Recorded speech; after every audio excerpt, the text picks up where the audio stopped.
Bismillahirrahmanirrahim. Selamat pagi. Semoga kalian tetap sehat, semangat, bahagia, dan tetap belajar. Hari ini pembelajaran 2, tema 2, subtema 3. Jangan lupa berdoa dulu ya sebelum belajar dan siapkan alat tulismu. Sebelum kita mulai, kita akan jawab dulu pertanyaan berikut. Apa yang dimasak keluargamu hari ini? Ayo. Bagaimana aromanya?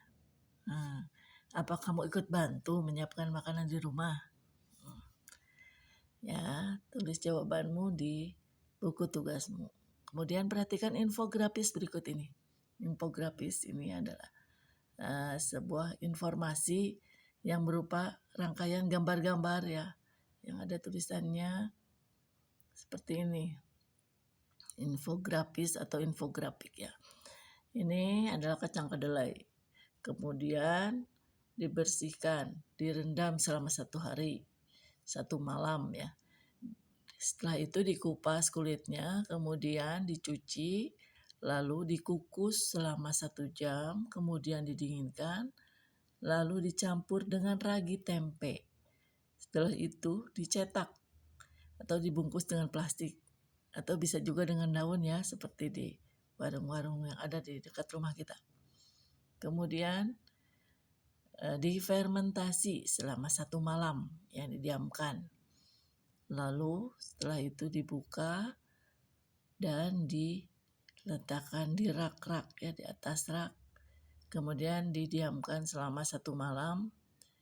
Jadilah tempe yang ada dijual di warung-warung yang selalu kita beli dan digoreng, enak sekali. Nah, dari infografis tersebut, tahap mana yang menurutmu paling membutuhkan ketelitian? Jelaskan alasanmu. Kemudian ceritakan tentang isi infografis tersebut ke dalam sebuah paragraf singkat. Kan kalau itu mas berupa gambar ya, kalian tulis secara tertulis apa rangkaian-rangkaiannya ya. Seperti tadi Ibu ceritakan, kalian ditulis tahap yang paling membutuhkan ketelitian yang tahap mana, terus proses pembuatan tempe itu bagaimana, ditulis bukan dengan gambar ya. 1 paragraf saja cukup. Kemudian kalian baca kembali yang pembelajaran 1, yaitu fermentasi beras ketan menjadi brem dan infografis pembuatan tempe. Selain itu, selain untuk menambah variasi makanan, fermentasi juga dilakukan untuk mengawetkan makanan. Jawab pertanyaan berikut. Mengapa orang mengawetkan makanan?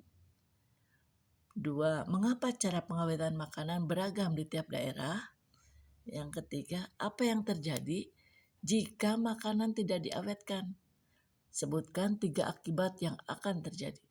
Gunakan salah satu makanan di daerahmu sebagai contoh ya. Ambil salah satu contoh, kemudian bagaimana jika tidak diawetkan? Akan bagaimana? Akibatnya bagaimana? Makanannya bisa bagaimana? Ya, seperti itu. Kemudian perhatikan kalimat-kalimat berikut ini. Ini adalah kalimat acak. Kalian susun menjadi yang benar. Kalian tinggal tulis jawabannya saja di buku kerjamu. Nah, ini sekarang tentang numerasi. Membandingkan dulu ya. Perhatikan gambar berikut. Ada 3 botol. Jika masing-masing botol terisi penuh, urutkanlah botol yang isinya paling sedikit. Jelaskan mengapa begitu ya. Numerasi kali ini masih tentang bangun ruang. Pada pembelajaran 1, kalian belajar tentang kubus dan balok. Masih ingat ya? Dan sekarang bangun ruang kali ini adalah prisma. Kalian perhatikan gambar berikut. Pasti kalian juga pernah membeli coklat yang kemasannya seperti pada gambar. Kemasan ini adalah kemasan coklat itu memiliki alas dan tutup berbentuk segitiga. Ya, alas dan tutup, atas dan bawah ya. Luasnya sama. Segitiga pada alas dan tutup kemasan memiliki bentuk dan ukuran yang sama atau kongruen. Kongruen itu bentuk dan ukuran sama yang disebut kongruen. Segitiga pada alas tutup kemasan juga saling sejajar.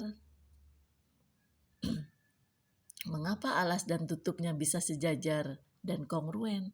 Karena sisi lainnya berupa sisi tegak yang berbentuk persegi panjang. Nah, yang ada tulisan coklat ini itu kan bentuknya kalau kita pisah itu adalah bentuk persegi panjang yang tegak ya. Jadi ada 3 persegi panjang yang tegak.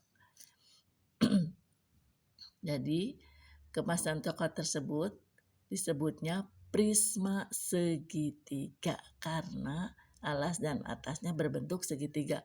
Jika alas dan atasnya berbentuk segi 4 atau segi 5 atau segi 6 dan seterusnya, maka disebutnya seperti alas dan atapnya ya.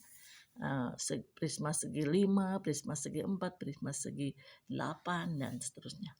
Jadi yang dinamakan prisma adalah bangun ruang yang memiliki sisi alas dan sisi atas yang sejajar dan kongruen. Sedangkan sisi lainnya berupa sisi tegak yang berbentuk persegi panjang. Itulah prisma ya. Nah, selain prisma ada juga yang dinamakan limas. Apa sih limas? Kalian lihat gambar seperti ini ya, perhatikan gambar ini. Pernah lihat di mana?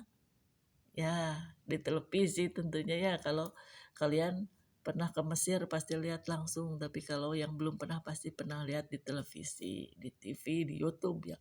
Ini yang dinamakan piramida di Mesir ya. Piramida ini biasanya digunakan untuk makam-makam Raja Mesir kuno ya. Nah, piramida ini memiliki alas berbentuk segi 4.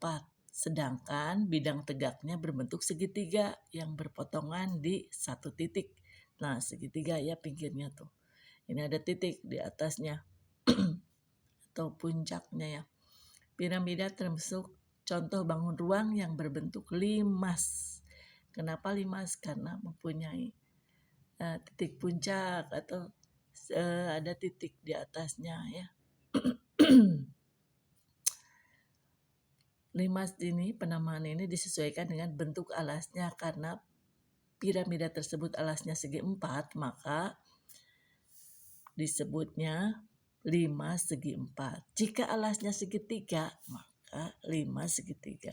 Jika alasnya segi 6, maka limas segi 6. Ya seperti itu. Seperti tadi juga prisma ya. Bagaimana kalau prisma bagaimana alas dan atap atau tutupnya. Kalau limas bagaimana alasnya karena atapnya berbentuk satu titik ya. Demikian. Jadi limas adalah bangun ruang yang memiliki sisi alas berbentuk segi banyak, baik segitiga, segi 4, segi 5 dan seterusnya. Sedangkan sisi tegaknya berbentuk segitiga berpotongan pada satu titik. Ya. Coba kalian cari benda-benda yang berbentuk limas. Apa ada di rumahmu? Sekarang perhatikan tabel berikut ini. Kalian sebutkan ini disebutnya apa ya? Ini yang alas dan tutupnya sama disebut apa? Yo, ini bentuknya ada berapa segi ya? Ini yang nomor 1 tuh ada 5. Persegi 5 ini disebutnya apa? Titik-titik segi 5 apa ya? Yang nomor 2 kemasan biskuit ini disebutnya apa? Alasnya ini berbentuk segi 4 ya atau segitiga. Coklat juga ini ada. Kalau ini mah nggak ada atasnya tapi alasnya saja, yang segitiga ini ada alas dan atap ya, tutup. Dan ini yang nomor 4 juga sama. Coba kalian sebutkan ya nama bentuknya. Nah, kita dalam pengemasan makanan juga kemarin sudah pengemasan di PB pembelajaran 1 pengemasan makanan dengan bentuk balok atau kubus. Nah, sekarang kalian jika kalian jadi seorang pengusaha, coba kalian mau mengemas seperti apa ya? Andai kalian pengusaha, ya, kue berbahan dasar pisang misalnya. Pikirkan kemasan berbentuk bangun ruang tertentu yang unik, menarik, dan efisien untuk mengemas kue yang kamu produksi ya. Buatlah sketsanya dulu, sketsanya karena nanti kalian akan membuat di proyek mingguan ya. Gambarlah sketsanya pada buku tulismu. Kemudian sebutkanlah benda-benda di sekitarmu yang berbentuk prisma. Sebutkan juga benda-benda sekitarmu yang berbentuk limas. Jika kamu ingin mengemas makanan yang telah diawetkan dalam kemasan karton, bentuk kemasan yang seperti apa yang akan kamu gunakan? Jelaskan alasan. Sekian untuk hari ini pada pembelajaran 2. Selamat belajar, semoga tetap semangat. Assalamualaikum warahmatullahi wabarakatuh. Terima kasih.